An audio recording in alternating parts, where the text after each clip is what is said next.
Chapter 3. Economic Degrees of Freedom. To understand a system and its constraints, it is often helpful to identify degrees of freedom to see what possibilities exist within the system. For instance, a train has 1 degree of freedom. It can move forwards or backwards. A car has 2 degrees of freedoms. It can move forwards, backwards, left, or right. However, when 1 degree of freedom has been hidden, it can be difficult to identify it. For instance, if all cars were sold with a locked steering wheel, cars would only go forward or backward. Soon this restricted behavior would become normal. Roads would be designed to make driving without turning the wheels easier. The purpose of the steering wheel would be forgotten. First, it would be turned into a clothes hanger, like much home exercise equipment. In later models, it might be eliminated altogether. A society that worships conformity has 0 apparent degrees of freedom. This may be hard to understand in a consumer society which prides itself on choice. However, while the choices are abundant, they're restricted to a fairly narrow range. Consider shaving kits for men.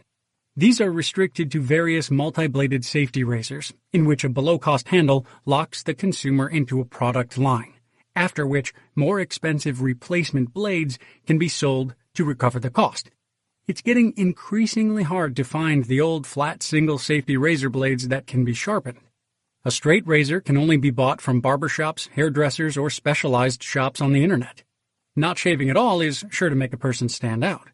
Thus, this is an example where the degrees of freedom for the consumer have been eliminated. It also shows the possibility of finding other solutions. In democratic societies with the free market, and certain other societies as well, the economic possibilities of a member of society can be described with at least 2 degrees of freedom.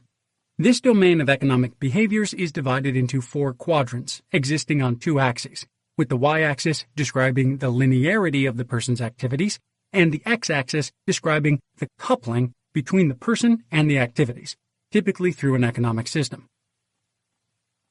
Coupling is a measure of a person's dependence on the world. In principle, it also measures the world's dependence on the individual. However, except for billionaires, leaders of totalitarian countries, and rock stars, it's doubtful how much impact individual people have on the world. A tight coupling means that one part depends strongly on another part of the system. For instance, the front wheels of a car are tightly coupled to the steering wheel, which is good. When the steering wheel turns, the front wheels turn as well. For a consumer, food and shelter are tightly coupled to a paycheck, which is not good. Much effort and engineering goes into establishing tight couplings between some parts. For example, the steering system mentioned earlier, and removing couplings between other parts, for example, not having the steering system coupled to the engine system. A tight coupling or a complete lack of coupling makes the response predictable. This is also useful in social engineering. For instance, a consumer that is fully dependent on a paycheck is more likely to stay employed and not quit his job. Hence, employers can make the supply of labor more predictable by only offering full-time jobs, which makes employees unlikely to go home early, and tying in generous benefits, which makes employees unlikely to quit. A loosely coupled system is less likely to fail. Loosely coupled systems have slack. They're flexible and resilient. This means that they function within a range of parameters rather than just at a single value. While slack in the steering of a car is not preferred, it is preferred, for example, in large organizations where tight couplings can lead to bottlenecks if there is only one person in charge of approving a specific form. Personal finance is another area where loose couplings are desired. For instance, a person who bought less house than he could afford is less likely to lose his home if his income drops or the cost of living increases. It naturally follows that slack or loose couplings have a cost, in that they're less efficient under normal operations. Conversely, they're less costly under disrupted operations, such as in catastrophes.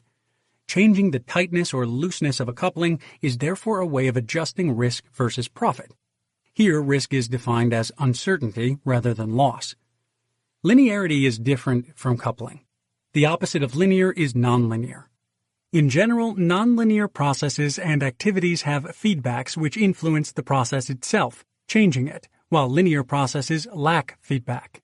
For example, consider a worker who is able to produce 2 unrelated widgets, A and B. If producing twice as many A widgets requires twice as much work, and if the production of A widgets does not influence or depend on the production of B widgets in any way, the widget production is linear. When activities are linear, the result from adding activities or from increasing the effort is very predictable. Work can be very complicated but still be linear. Surgery, for example, is linear. Twice as many surgeries take twice as many resources, and performing brain surgery on patient A is not going to speed up or influence the operation on patient B. The output is clearly defined by the input. Nonlinear activities have a less than clear relationship between input and output. This is because part of the output also acts as input. This part of input becomes new output, which again goes back and influences the system all over again. Unlike the simple arrangement of a linear organization, a nonlinear organization can be very sophisticated. Consider a business which sells widgets A and B. It can distribute money between production, product development, and advertising. If widget A is advertised, it will influence the sales of both widgets A and B through brand name association, but decrease product development and possibly production. Yet if sales increase, it will allow economy of scale savings on the production. Estimating the output based on the input is difficult. The best general example of linearity is assembly work. Linear assembly work turns specific inputs into specific outputs, always. The inputs are the assembly worker's time and energy, and some components from another assembly worker. These inputs are added together to form other components, which are handed over to the next assembly worker. While the assembly worker's job itself may be very involved and require many skills, the process is still linear. An outside observer can count on the fact that, given twice as much time and energy, the assembly worker can construct twice as many predictably identical components. Contrast this with the nonlinear work of an entrepreneur, a scientist, or a football coach. In a nonlinear problem, the whole is different from the sum of the components. What makes the whole different is the structure connecting the parts. For the assembly line, the structure is the assembly line, or conveyor belt itself. For a car, the structure is what makes the individual parts of a car. In football, the structure of the plays is sometimes more important than individual players. Nonlinearity is inherently much harder to deal with than linearity. In fact, a tremendous amount of effort goes into linearizing problems to make them understandable and solvable. There are several methods to linearize a problem. The first method is to reduce the degrees of freedom by reducing the number of objects and the number of connections between the objects, thus making the problem easier to understand. This simplifies the problem, but it runs the risk of eliminating degrees of freedom that are essential to the problem. The solution to the simplified problem is not necessarily the solution to the original problem. Furthermore, the simpler problem does not show the richness of solutions of the original problem. This method of simplification is probably the greatest source of error and inaccuracy, particularly because the answers to simple problems are generally precise, but let's not mistake precision for accuracy. The second method is to break big problems into smaller problems in a reductionist way. Each sub-problem can then be tackled linearly. If not, it is further broken down. Once the sub-problems have been solved, the solution to the big problem is found by adding the sub-solutions together. Unfortunately, this doesn't always produce the optimal solution. For instance, one can't bake a loaf of bread by first heating the flour for half an hour, then heating the milk or water for half an hour, then heating the yeast for half an hour, and then mixing them all together at the end. Baking requires complex interactions between the flour, the yeast, and the liquid prior to baking for the optimal solution. It's not trivial to find this solution. Unfortunately, we haven't found a mechanical method to find optimal, clever, or as mathematicians would say, elegant solutions to complex problems. Such solutions often rely on intuitive insights. Intuition is a result of complex neural connections in the brain suddenly firing in a way that connects with real problems. This requires two ingredients. The first ingredient is the network itself, which can be established by studying many other similar problems. The second ingredient is thinking about the problem at hand. Combining the experience of similar solutions with the current problem results in new and creative solutions, often accompanied by statements such as, "I was contemplating something when I suddenly was inspired by something unrelated." For instance, Alfred Wegener, the discoverer of plate tectonics, the theory that explains the motion of land masses, allegedly was inspired by looking at the collision of pack flows while camping on the ice. Until such a method is found, there's likely an upper limit to the level of complexity humans can handle. On the other hand, it's my opinion that adaptation and complexity are exactly what make us human. Compared to other animals, there's always some other animal that is either faster, taller, bigger, stronger, or better looking. However, there are no animals that beat us in the decathlon of life. And this is why humans are at the top of the food chain. Adapting to complex situations makes it possible to substantially increase the level of resources and the number of possible solutions. It's like having a toolbox instead of a hammer when it comes to problem solving. 3.1. Economic classifications.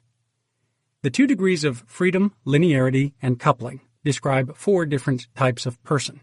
I call these the salaryman, linear and tightly coupled, the working man, linear and loosely coupled, the businessman, nonlinear and tightly coupled, and the Renaissance man, nonlinear and loosely coupled. In most cases, a person will identify with aspects of all 4, yet a person's behavioral habits from one type tend to dominate those of the other 3, allowing us to classify any person as one of 4 types. The totality of all people forms an ecosystem or a culture of 4 interdependent types of differently behaving and differently thinking kinds of humans. Each type of human tends to fill a different niche of society. In different periods, different types will dominate the culture. The non-dominant types will be considered undesirable or unrealistic, whereas the dominant type will generally be considered the right way of doing things, and soon the way we have always done it. People of the dominant type effectively characterize the culture and will justify their actions by saying, everybody likes to such and such, or all normal people like to do it this way. Those living differently will be questioned. What would happen to the present institutions of society if everybody started behaving like you do? For example, the alarmed economist questions what would happen to the economy if everybody stopped consuming and started living on a quarter of what they used to. The answer is simple. The economy would be different. Some institutions would vanish and others would form. 3.1.1. The Salaryman. Most salarymen are specialized wage earners who earn money from one source only. Often they have no control over the source of the money. For instance, they can choose between having a full-time job or having no job at all. This scarcity creates competition for full-time jobs, rather than a continuous and less competitive distribution of effort between all wage earners. The jobs which specialists are typically hired for comprise a fairly narrow set of tasks.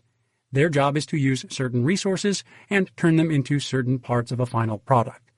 Thus, salarymen have little control beyond their well-defined job descriptions. Salarymen have options, but they do not create options. This linearization makes them predictable and subject to indirect control. This control is exerted by providing a choice within a narrow range. For example, you can choose between the following 3 models of cookie-cutter homes. You shouldn't modify them or your resale value will be impaired. You can choose to drive a car subject to various rules and regulations. You can choose between the following 2 political candidates. You shouldn't vote for others or your vote will be wasted. You can choose between the following 25 different heavily advertised breakfast cereals, but don't think of starting your day with anything but breakfast cereal. You can choose the size and type of your TV and the number of channels, but don't consider not watching TV or you might miss out. These examples give the illusion of freedom while retaining control. With both work and consumption being well controlled, the salaryman may be thought of as a brick in a wall or a cog in a machine. The associated cash flows are relatively simple. In the simplest case, time and energy flows from the specialist into a wage-earning job. Money from the job, in turn, covers 100% of expenses. Thus, the professional puts time and energy into his work that pays him a wage income, which is used to pay for stuff that he subsequently consumes. Wages are typically preset to be economic, meaning that there is no profit nor loss in it for the professional. The profit and loss in this setup goes to the owner of the machine that the cog fits into. It's obvious that the professional in this case is tightly coupled to his job. Many people's budgets are tightly coupled since they've been encouraged to spend everything they earn. Why work if you can't spend your paycheck? After all, you deserve it. You earned it. In fact, many financial planners implicitly assume expenses equal income in their calculations. Therefore, any decrease in income is felt instantly. An industrial example of a tightly coupled linear system is a manufacturing plant. If any part of the system runs slow, the entire plant runs slow and output decreases. The incentive is, therefore, to make sure that all parts are equally fast or equally slow and work together as a team. Most consumer products are also engineered as tightly coupled linear products. For those products, it's optimal if all parts have about the same rate of failure. If one component lasts a lot longer and the product isn't designed to be repaired, that component is deemed to be over-engineered, and it will be replaced by a cheaper component which would create more profit. Thus, if a product hasn't been designed to be repaired, which is the case for most consumer products, one will experience the curious phenomenon that once one part fails and is repaired, other parts will start failing soon after. It wouldn't be an exaggeration to state that many consumers' budgets work in a similar manner. The earlier example demonstrates the typical cash flow of people without credit. People with access to credit can go into debt, and they usually do. In this case, debt can be used to pay for more stuff, and wages can be used to pay for debt, such as from credit cards, car loans, mortgages, student loans, and so on.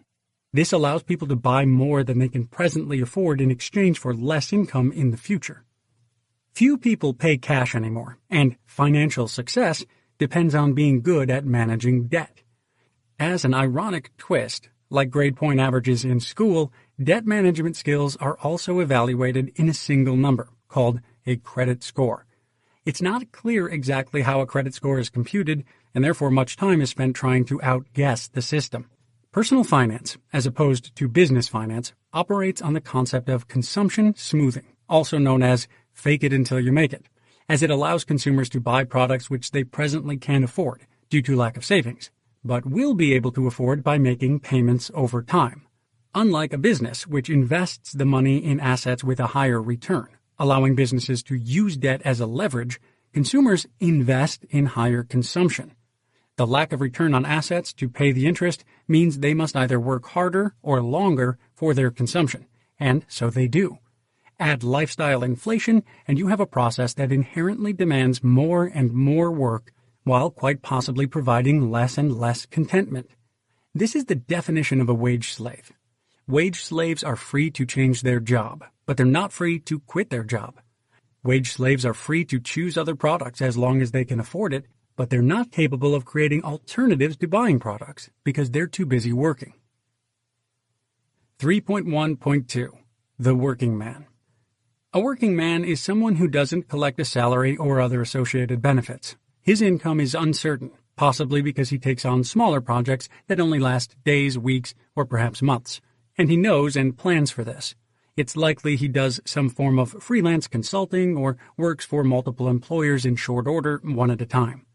A working man should therefore not have a tightly coupled budget like the salaryman, as job loss can result in homelessness or the inability to purchase products. Therefore, the working man often establishes an emergency fund to introduce some slack into the system, which allows him to continue consuming during periods with less or no income. This fund covers the budget, at least temporarily, if the money flow is reduced or cut off. An alternative is to purchase unemployment insurance. A similar alternative is to use credit cards. However, with sporadic income, credit will be more expensive for the working man compared to the salaryman who earns a steadier income. The purpose of an emergency fund or unemployment insurance is to cover unexpected expenses or lack of income for the amount of time it takes to find another job. An industrial example of a loosely coupled linear system is a mining operation, where miners carry their own rebreathers. Normally, a mine functions like an assembly line. But if one link fails, which would be catastrophic if everybody was hooked up to the same line of oxygen, it doesn't impact the entire line catastrophically. Mining operations are loosely coupled for precisely this reason. The principal financial difference between a salaryman and a working man, as defined here, is the amount of fiscal coupling. The salaryman has easy access to credit, and if he chooses to accept this burden, he must maintain a job to shoulder it. A working man will also often, but not always, have easy access to credit. This means, as mentioned earlier, that the working man must maintain a financial buffer to create slack in the system. Although lately salarymen have realized the virtues of creating a buffer between their salaries and their obligations, as layoffs have become more common as well. The lack of easy credit also means fewer obligations. Working men are closer to a situation where they can decouple themselves from a particular job or career. In fact, working men tend to have a much easier time finding jobs than professional specialists. The latter must go to where the jobs are, which can often result in steep costs of living, whereas less specialized jobs can be found everywhere. If the working man puts some effort into job searching, he should be able to move through a succession of employment contracts. While the lack of a steady paycheck may seem risky, it's actually safer, as the working man has been conditioned to the situation of having to find new jobs. He actually thinks of them as clients rather than employers, and thus considers it normal. A salaryman is rarely without a job, but when he is, it's a high-stress event, almost like a death in the family. Still, the consumer pattern of a working man is similar to that of the salaryman.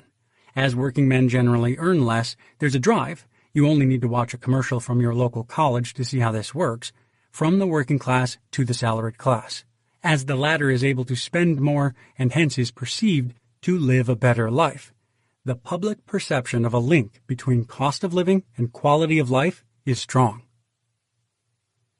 3.1.3 The Businessman. The difference between the businessman and the working man, or the salaryman, is that the cash flow, which is directly associated with the personal consumption of the businessman, is just a fraction of the total business cash flow he controls. The money under control is typically retained earnings from operations, paid in capital, or simply borrowed from other investors. Hence, the businessman sets up a business by using a combination of his own and other people's savings, that is, other people's money, OPM. This business may take many forms, from owning a rental home to sole proprietorships and partnerships to corporations of various sizes. A business generates cash flow by converting assets into income. The businessman inserts himself into this cash flow. By being in control of more than just his own time and energy, he controls more cash flow and thus earns more. Some businessmen create jobs by putting together assets and resources in a structure that is profitable, making it possible for workers to earn a wage. This combination creates a solution to a problem in the form of a product that can be sold. The problems are typically those of consumers who buy the businessman's products, but they could also be problems related to government, military, or other business operations. The cycle has thus come full circle. The salaryman and the working man spend all their time working and little of their time solving complex problems using assets. This kind of problem solving is done by the businessman in return for profit. However, the businessman still relies on other people to turn assets into profit as well for his income. Profit generation is complicated by the presence of competitors, who tend to drive down returns and decrease profit margins. Decreased profit margins mean that the businessman has to use leverage or become much more competitive to keep making a profit. This leverage is obtained by using OPM to increase the size of the cycle, thus resulting in a tight coupling of the business cash flow. If something in the cycle fails, it doesn't take much to significantly impact the profit margin. The slack in this system is given by equity, which is the slack between assets and liabilities, or debt, in the cycle. The smaller the equity is relative to the assets and the earnings, the more vulnerable the business is to perturbations of the cycle, and the higher the returns or losses will be. Competition may therefore require the businessman to restructure his operations, diverting cash flows elsewhere as parts of the operation are creatively destroyed. While a lot of value can be destroyed, the broad industry knowledge survives to a large extent. For instance, with the introduction of new technology or the decline of rental income in certain neighborhoods, the structural knowledge of the businessman remains the same, as do most of the procedures of doing business. Only the assets are replaced. In a recession, the procedures of doing business may change. Some specialists, the assets, may be laid off, but the technology remains the same. Visualizing generalist knowledge as a wide bell curve, this situation would correspond to shifting the generalist curve a bit, which, unlike for the specialist's tall, narrow curve, still leaves substantial overlap with the market demand. The risk of the complex coupled businessman is thus not of losing his job, as it is for the specialist, because in principle the businessman doesn't have a job. and he'll always be able to work. His risk is in the loss of profit, as profit depends on customers buying his products. In that sense, companies owe their existence to consumers. Unlike the salaryman and the working man, the businessman doesn't risk losing his job, though he does risk losing his business. Like an exuberant artist or scientist, he is internally driven towards finding solutions, and he does not wait for employment to start working. The businessman is an entrepreneur. The risk for the businessman comes from the tight coupling between shareholders and bondholders on one side and consumers and workers on the other side, all of whom must be satisfied with the businessman in the middle, lest capital and profits vanish. Some companies reduce this risk by having no long-term debt, or by having special classes of shares. Others reduce it by having many customers or clients or easy access to labor, either by outsourcing, offering attractive benefits, or simply due to an abundance of workers in a given field. However, as long as there is a drive for profit, there will be competition and innovation, and those risks are hard to eliminate without monopoly pricing power, political favors, and other barriers to entry. Since profit is the income of the businessman, and since the businessman needs income to buy stuff for himself, he too is at risk. Many businessmen and entrepreneurs take steps similar to employees and establish emergency funds. However, those that desire to retire early either need to earn a lot of money fast or find an alternative solution. 3.1.4 The Renaissance Man. A Renaissance man is a person who is competent in a wide range of fields, covering intellectual areas as well as the arts, physical fitness, and social accomplishments. This contrasts with the more modern, specialized approach, where a person is encouraged to build skills in a single vocation and use the income from that to pay for everything else. However, I think it can be argued that a specialist is not a well-balanced human. Many people strive for a sense of balance between work and life without ever achieving it, leaving some areas underdeveloped and others overly so. This isn't the case for the Renaissance man, who develops all sides of himself to their full potential. Furthermore, generalized skills allow a Renaissance man to reach creative solutions for most of his needs.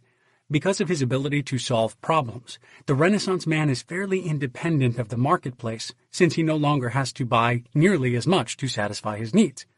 Rather than buying a product, he puts solutions together, using social skills, like borrowing and bartering, technical skills, like building and re-engineering, artistic skills, like designing and creating, and physical fitness via human-powered tools.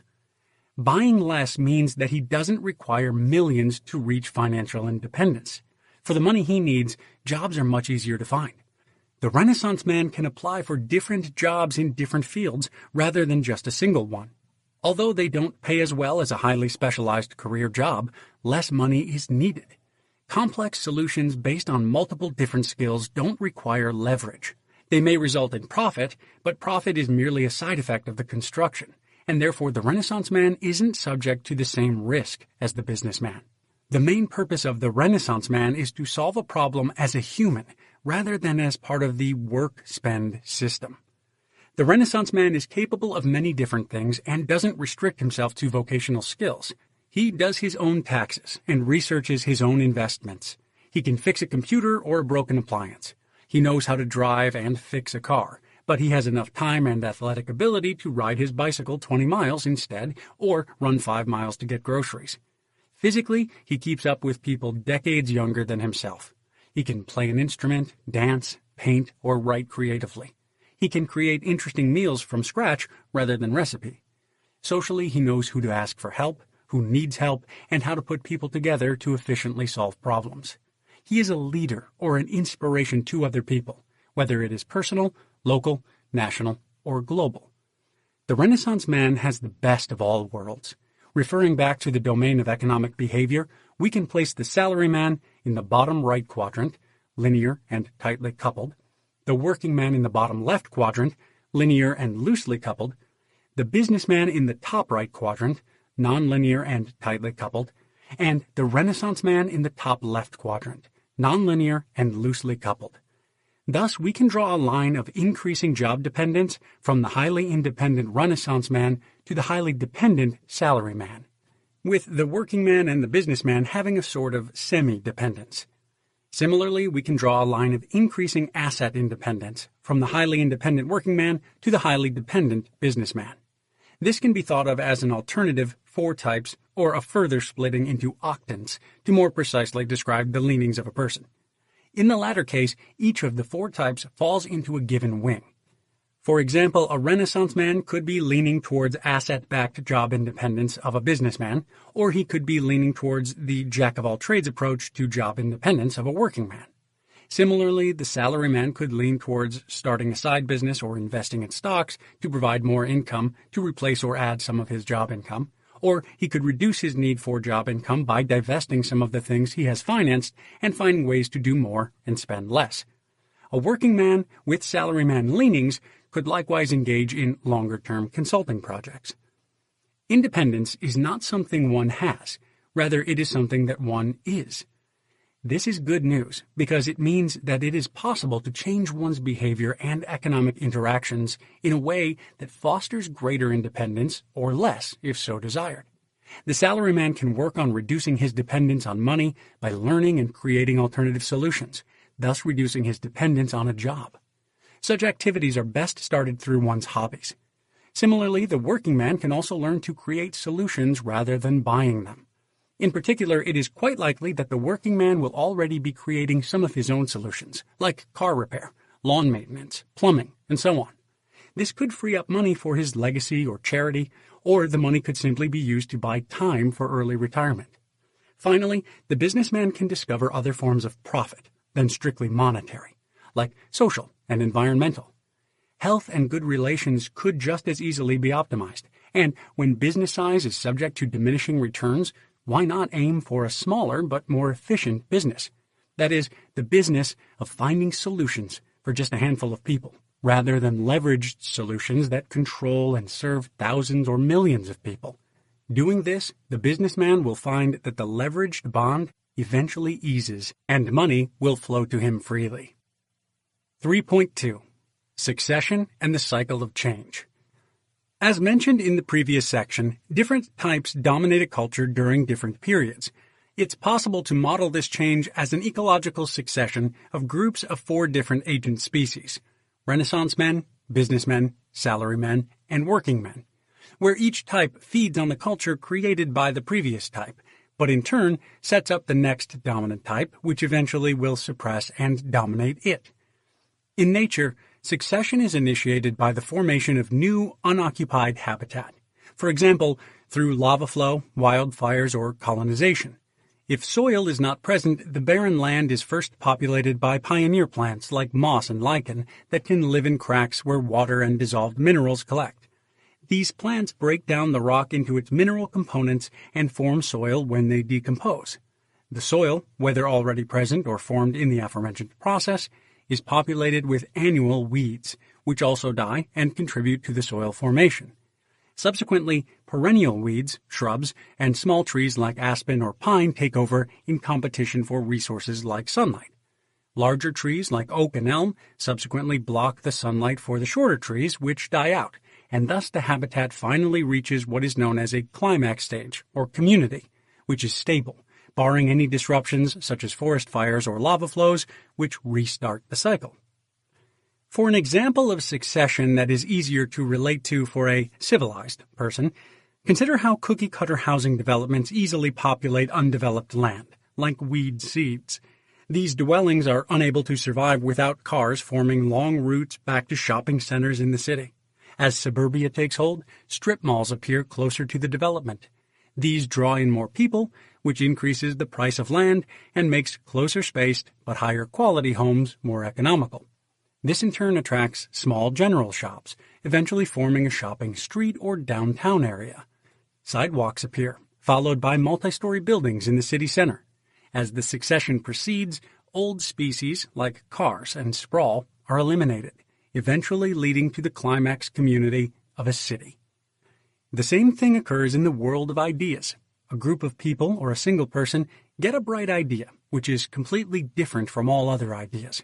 If the idea has merit, other people pick up the idea and create their own personal variations on the idea. perhaps giving different names to the same object, or perhaps using different methods to arrive at the same conclusion. These people compete for dominance of their ideas, eventually reaching a point where only a handful of different methods are used. The next generation uses those methods to discover new details, but they don't compete on methodology, and hence it remains static.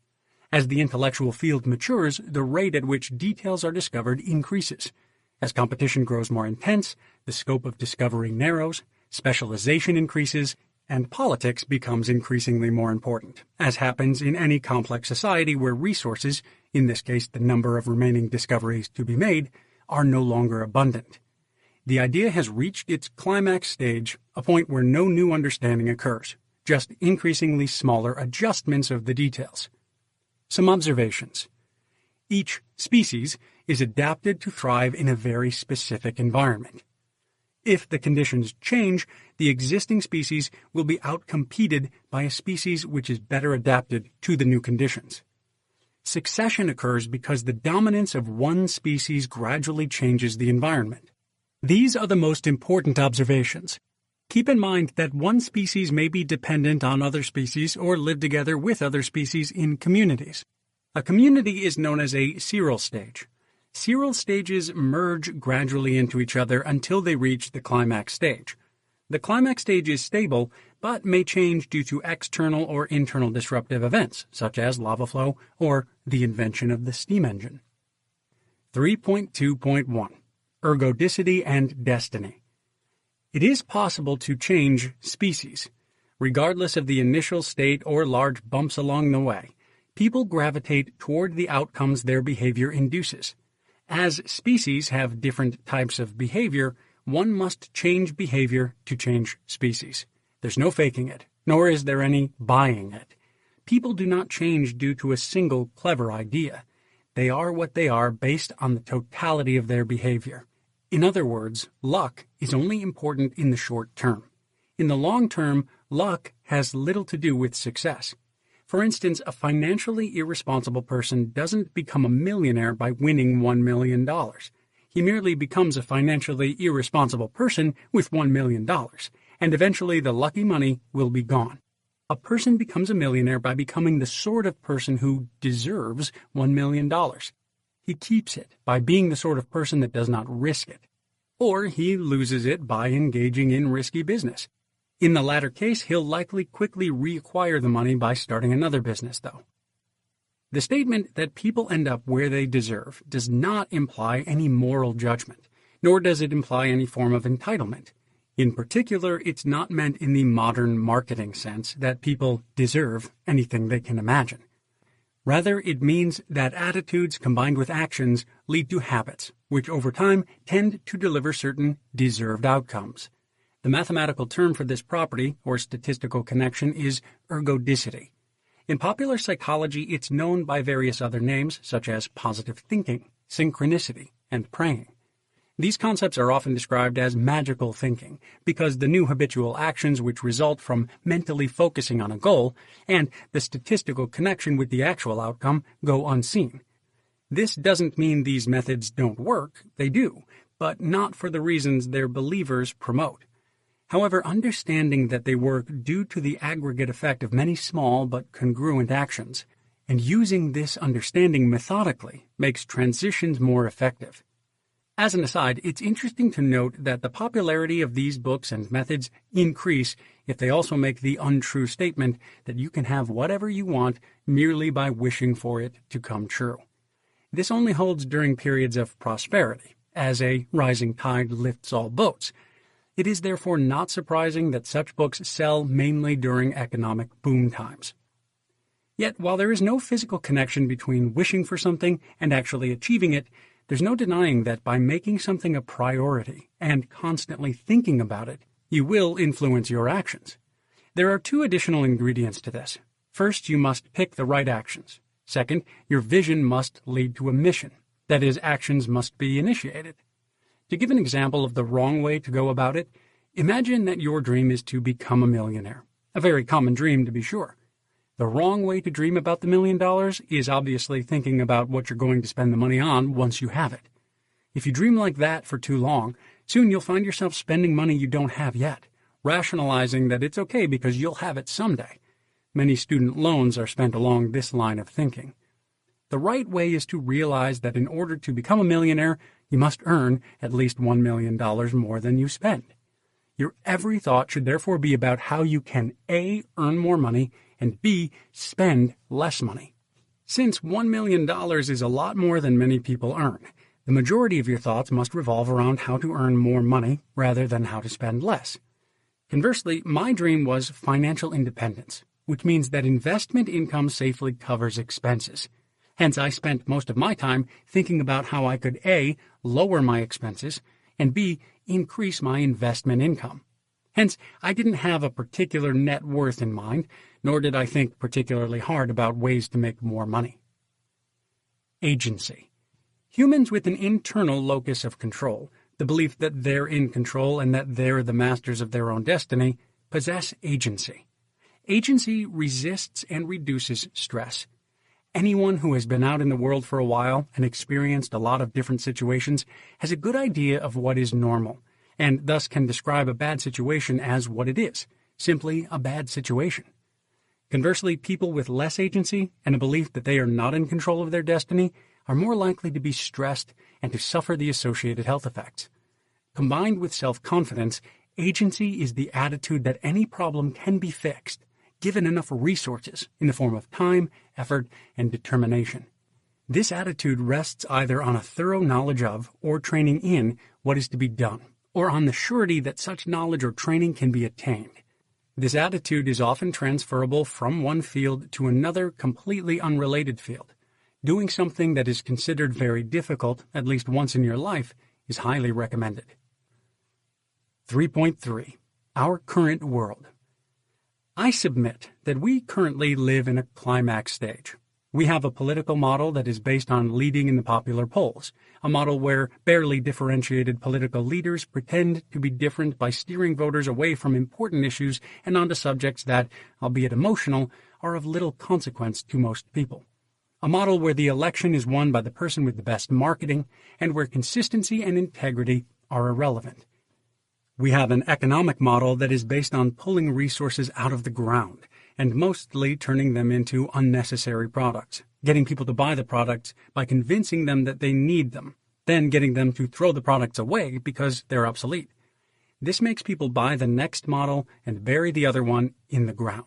The sole goal of this seemingly pointless exercise is to work faster and grow the gross domestic product, which measures the resource churn.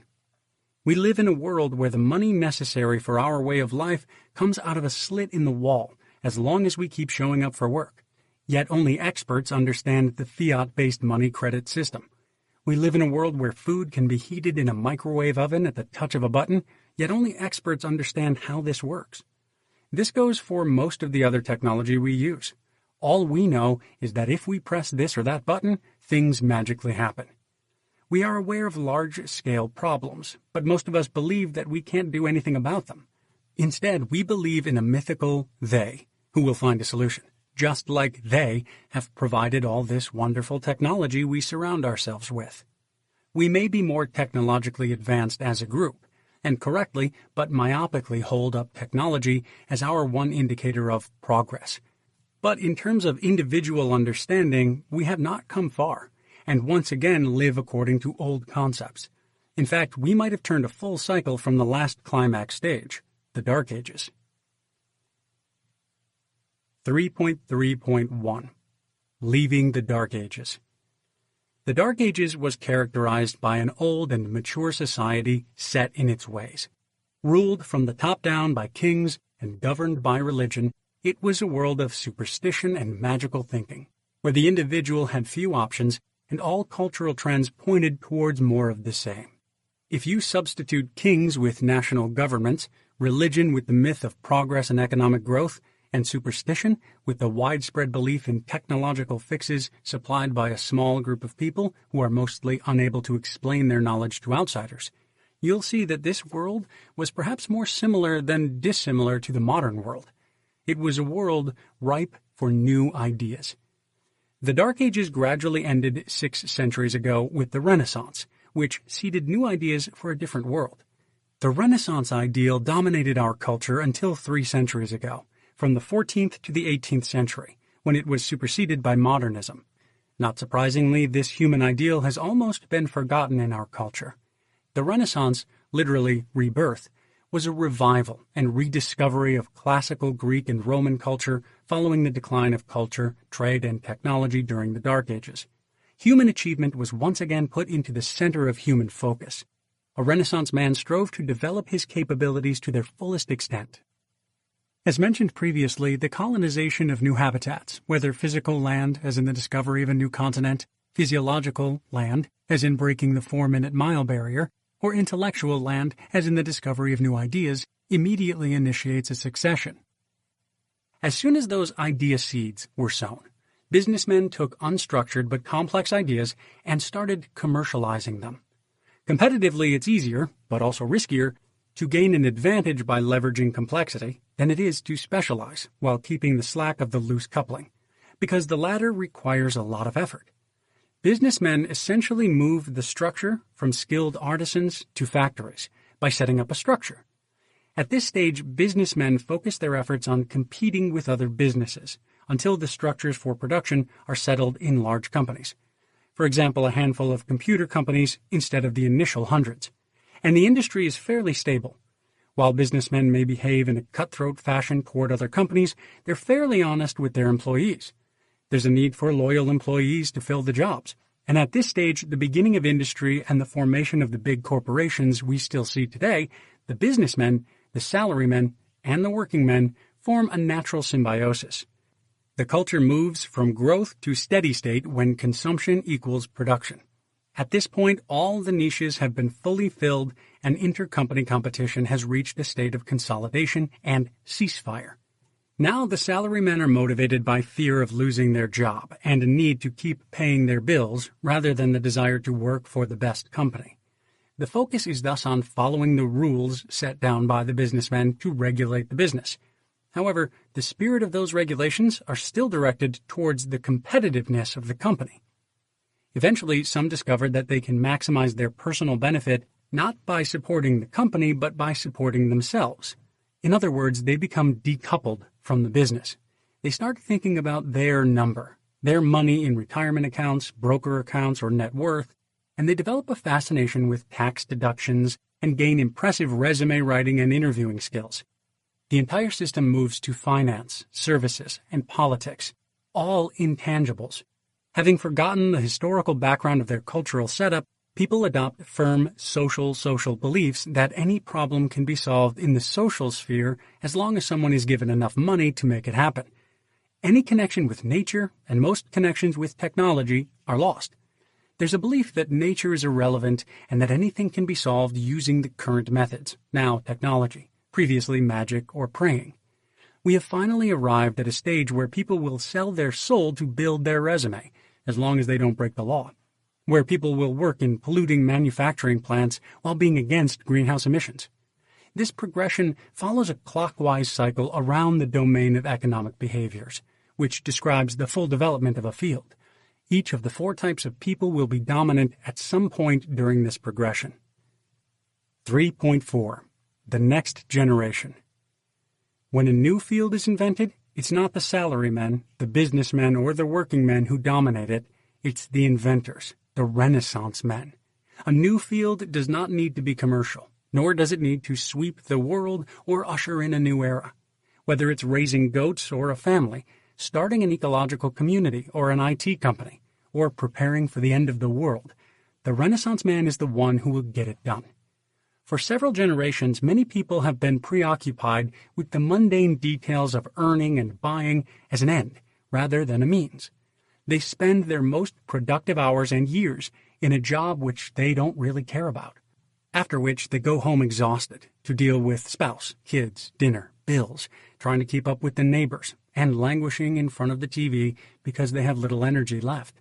New generations have begun to question the wisdom of joining the scheme known as the rat race. Some have decided not to fight for a top spot in the corporate pyramid scheme, which in the previous stage was more akin to climbing the corporate ladder. Instead, they bypass the gatekeepers of traditional career paths and search for new venues to populate, so as to avoid the overcrowded traditional job market. The big question is, therefore, whether to play the games of modern consumer society or whether to start something different and, dare I say, more creative. We live in a consumer society where the focus is on service and finance due to a declining natural resource base. We also see the emerging problems of consumer society: stress, overwork, inflation, lack of balance, lack of paradigm-shifting innovation, stagnation, and loss of control, both on a personal level and occasionally a national scale. This indicates that the domain of economic behaviors is beginning to come to a full circle. It's not clear which direction the next cycle will take humanity: Brave New World, Information Revolution and the discovery of commercial fusion, or peak oil or water, irreversible climate crisis, and the decline and fall of civilization. Yet this will all be decided by those who live now, in part by you, and none will be more ideally prepared for a changing world, indeed, to change the world, than a Renaissance man.